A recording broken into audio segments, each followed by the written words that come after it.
মাননীয় প্রধান উপদেষ্টা ডেকেছেন, তার ডাকে আজকে বিভিন্ন ধর্মের নেতৃত্বশীল ব্যক্তিবর্গ তারা এসেছেন এবং দেশের বিভিন্ন প্রান্ত থেকে সবাই আজকে সমবেত হয়েছেন।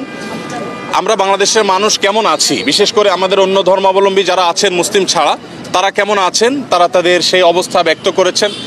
তো আমরা লক্ষ্য করেছি যে এখানে আমাদের মধ্যে আলহামদুলিল্লাহ চমৎকার ধর্মীয় সম্প্রীতি বজায় আছে।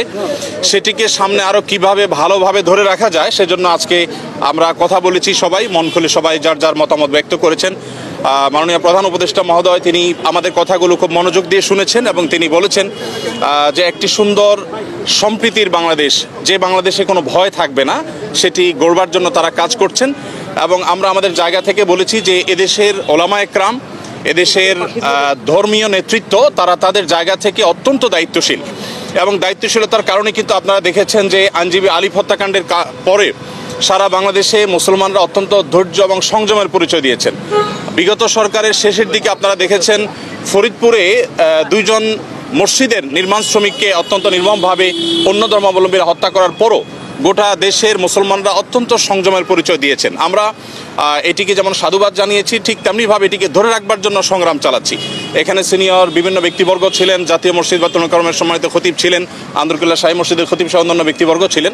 প্রত্যেকেই একই সুরে কথা বলেছেন যে আমরা সম্প্রীতির বাংলাদেশ গড়ে তুলতে চাই। বাংলাদেশের মানুষ যেভাবে ধর্মীয় সম্প্রীতির উজ্জ্বল উদাহরণ তৈরি করেছে, এটা পৃথিবীতে আসলেই বিরল। কোনো প্রপাগান্ডায় যেন আমরা কেউ কোনোভাবে পা না দিই এবং আমরা যেন সবাই ঐক্যবদ্ধ থাকি, সেজন্য সবাই এখানে কথা বলেছেন। মুসলিমরা ছাড়াও অন্য ধর্মাবলম্বী যে সমস্ত নেতৃবর্গ ছিলেন তারাও কথা বলেছেন। তো আমরা আশা করছি যে একটা সম্প্রীতির বাংলাদেশ যেটি ইতিমধ্যে আলহামদুলিল্লাহ আছে, সেটিকে আরও ভালো জায়গা আমরা নিয়ে যেতে পারবো এবং পৃথিবীর কাছে উজ্জ্বল উদাহরণ হিসেবে আমরা দাঁড় করাতে পারবো। এখানে প্রত্যেকে যার যার জায়গা থেকে চেষ্টা করেছেন কথা বলার জন্য যে আমরা শান্তি সম্প্রীতি রক্ষা করবার জন্য কাজ করছি।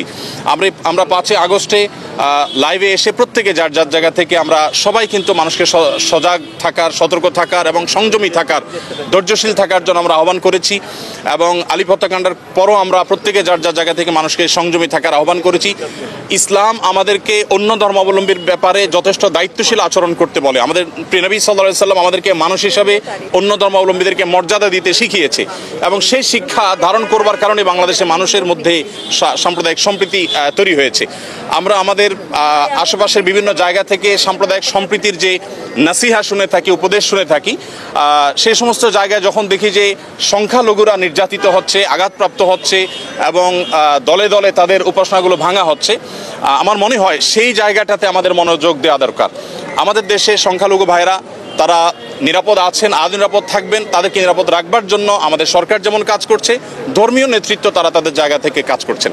তো আমরা মূলত এই বার্তাটা মাননীয় প্রধান উপদেষ্টা মহোদয়কে আমরা দেওয়ার চেষ্টা করেছি যে আমাদের জায়গা থেকে আমরা ঐক্যবদ্ধ আছি, ঐক্যবদ্ধ আমরা থাকবো। আমাদের হিন্দু, মুসলিম, খ্রিস্টান, বৌদ্ধ সবাই ভাই ভাই হয়ে আমরা এই মাটিতে আমাদের প্রিয় দেশকে এগিয়ে নিয়ে যেতে চাই। সেই জায়গা থেকে আমাদের মধ্যে কোনো প্রকার ফাটল নেই, আমাদের মধ্যে কোনো বিভেদ নেই।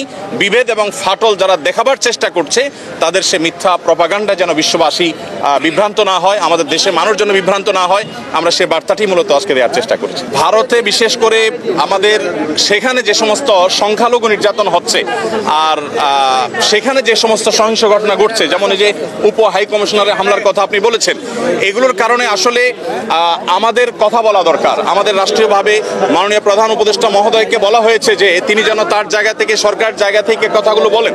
আমরা যখন আমাদের কথাগুলো বলবো না, তখন আমাদের উপর আরো চেপে আসা হবে। এই কালচার থেকে বেরিয়ে আসার জন্য আমাদেরকে আমাদের অধিকারের কথা বলতে হবে। আমরা আজকে সেখানে যে আক্রান্ত হয়েছি কলকাতাতে, তার বাইরে যে মুসলমানরা আক্রান্ত হচ্ছেন সেখানে, সেগুলো নিয়ে আমাদের কথা বলতে হবে। তাহলে সেক্ষেত্রে হয়তোবা এই যে আজকে যে পরিস্থিতি আমরা মুখোমুখি হচ্ছি, যে আজকে আমাদের উপরে চাপিয়ে দেওয়া হচ্ছে মিথ্যা প্রপাগান্ডা, সেটা থেকে আমরা উত্তরণের পথ হয়তো খুঁজে পাবো।